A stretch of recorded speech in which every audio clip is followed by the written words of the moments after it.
Hi, I'm Shelby Miller. I'm the horticulturist here at Veterans Tribute Park, and welcome to our May Phenology Walk.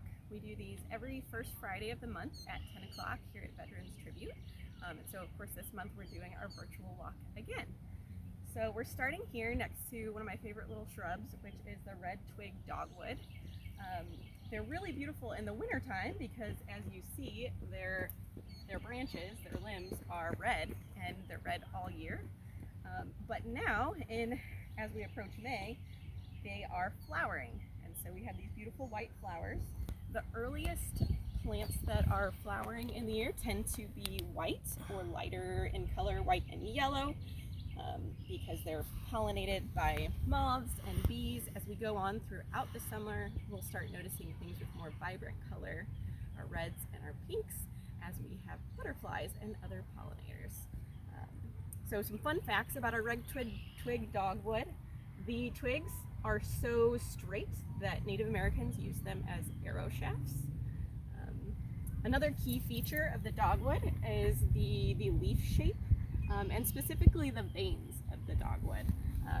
If you take a look, if you zoom in, these veins all stem out from the mid vein, curving up and out to the edge.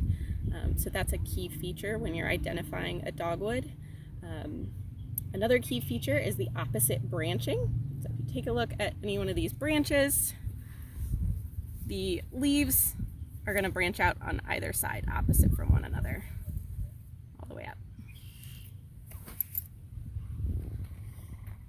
So May is the month when turtles are going to be on the move.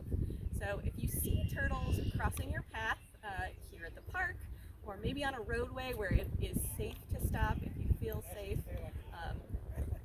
in order to help the turtles cross the road, a few tips: make sure that you're grabbing them by the shell in the center of their legs so they can't scratch you, hopefully, and make sure that you put them on the side of the road that they are facing.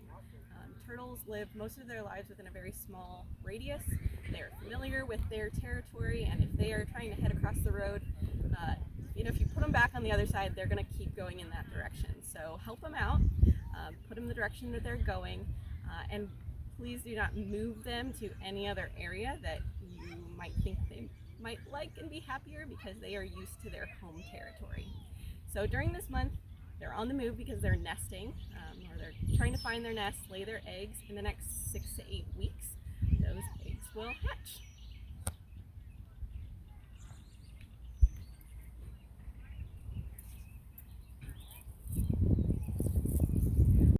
This plant is Golden Alexander, or its Latin name, which I think is way more fun, is Zizia aurea. This is part of the carrot family, so anything that's going to be in the carrot family has this same flower structure.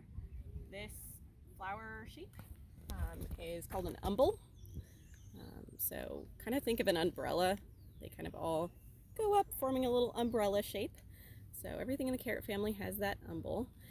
Another fun thing about this plant is that it is a host to the black swallowtail caterpillar, which is wonderful, but it also has lots of other pollinators, bees, wasps, and then butterflies as well. This tree here is the Pom Cypress. The Latin name is Taxodium ascendens, and I like that name because it helps remind you that all their needle leaves ascend straight up. So it kind of looks like it's a scared tree. So our Pom Cypress, though it kind of looks like it might be an evergreen because it has those needle-like leaves, it's actually deciduous, so it will lose its leaves in the fall. So we're stopping here just to kind of see some progress. This one in particular, we're looking at a willow oak. What's unique about it is the fact that usually you think of oaks having all those irregular shaped lobes, but this one does not. The leaves look a lot like a willow. They're also very fine. The buds and branches are extremely small on it. But if you're looking and you see what you think is a willow, sometimes it's not. And in this case, it's actually an oak tree. If you look at the bark, it's a little more textured than I think most willows. I think willows tend to be a bit smoother barked.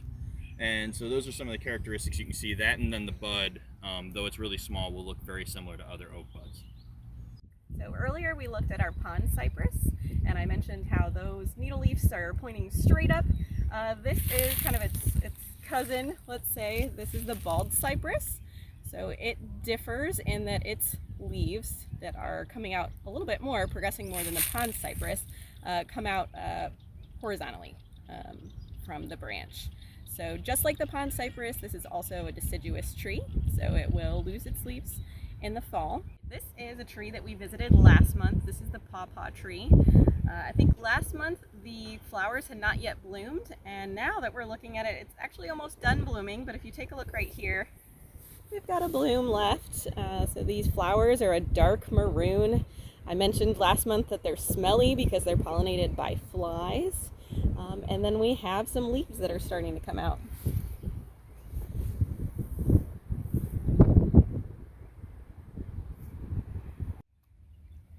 So we are back to the Carolina silver bells that we talked about last month, and the flowers had not bloomed when we were here before, but this is what their flowers look like, and they're so dainty and delicate. They're just really pretty flowers, and this tree will be covered. The entire branch will be covered. All of these little nodes here are going to eventually turn into flowers, and it's just a really pretty tree, and it's one that you don't see very often. So we're very happy to have these in Veterans. And right next to the Carolina silver bells is another one of my favorite trees. It's the tulip tree.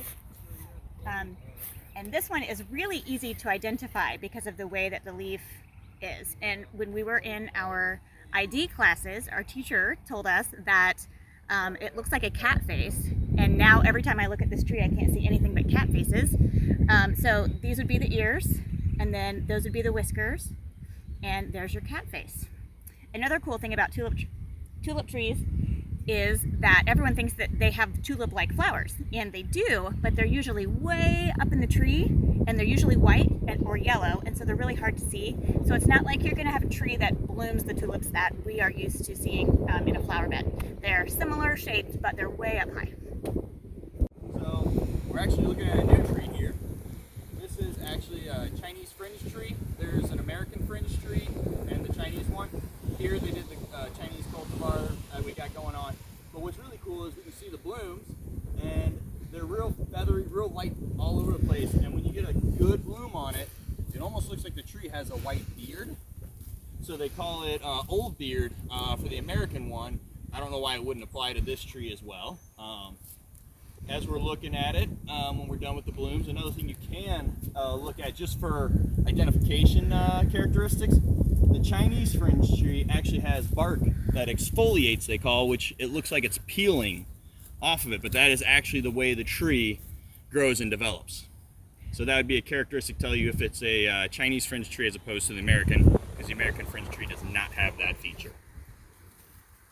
All right, so one of the things we're going to talk about now is problems that can occur. This damage that we're going to talk about would have actually occurred in September by deer, or through like November when they start trying to get the velvet off of their antlers. But this sumac here, you can see it's been broken off and it's been rubbed on. All of these, there's one that's actually can't even find it anymore because the deer tore it down to almost nothing.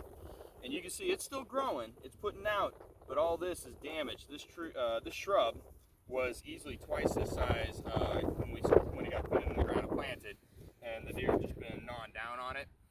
There's things you can try. It's hard to find something that's going to be 100% effective, short of like actually caging it in and preventing them from ever getting there. We in the parks use liquid fence or some sort of smelly repellent that's natural organic materials that we spray on when it dries. Humans don't smell it, deer don't like it. We've had some success in the fact that it's been less damage than if we don't do it, but just something for you guys to be aware of if you're trying to tend your own gardens or something like that, especially sumac. Deer love to eat it. So we just talked about the fringe tree across the street, and its bark that exfoliates.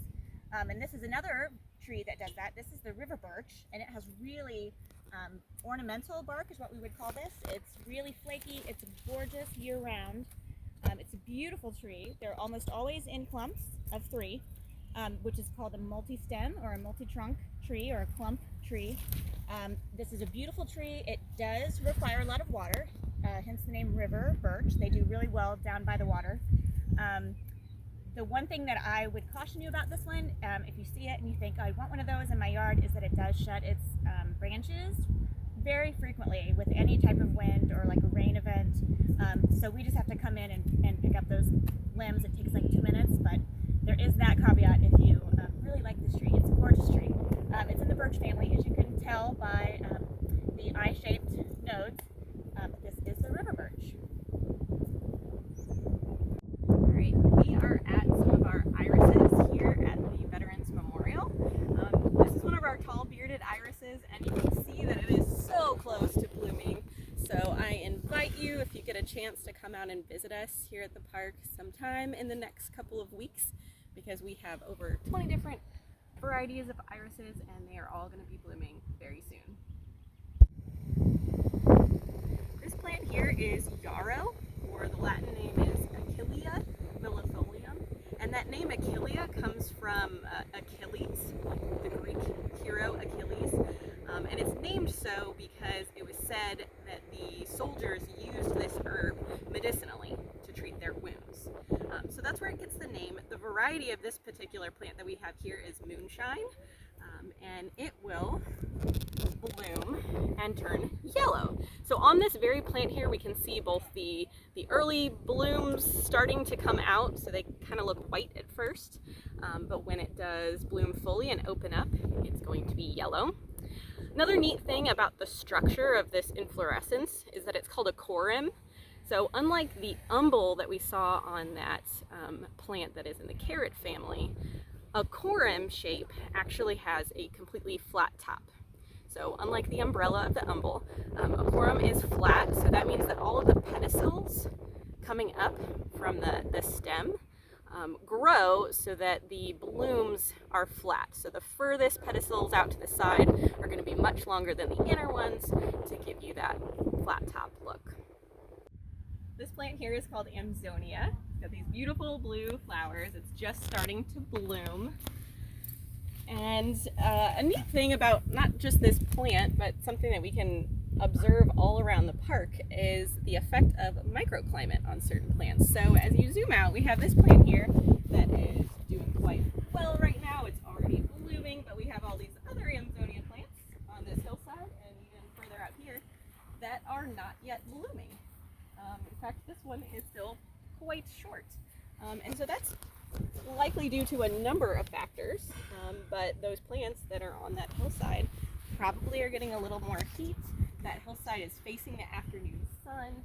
They're also a little bit more protected from the wind. So all of those factors come together and lead to things like one plant blooming in advance of the others. And you can observe that throughout the whole park. As you see plants that are planted down near the pond or maybe up here near the playground, you can observe those differences. So this beautiful tree is a flowering dogwood, specifically the Cherokee Princess cultivar. So it's got these beautiful pink flowers. So if you zoom in on our flowers, I want to point out a few things about the flower petals. Now first off, they're actually not flower petals. These are bracts, which are just modified leaves, but they look like flower petals. And another neat thing about them is that the design of those bracts are such that they attract our pollinators.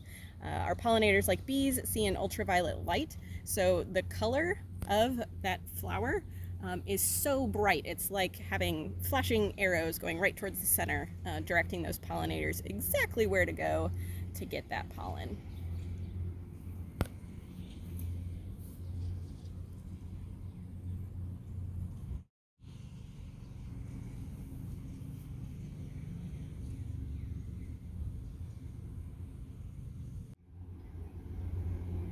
Thank you so much for joining us for this month's nature walk. We hope you join us next month. June 5th will be our June nature walk at 10 o'clock at Veterans Tribute Park. We will keep you posted on whether or not that's going to be virtual or in person, but we hope to see you soon. Thanks.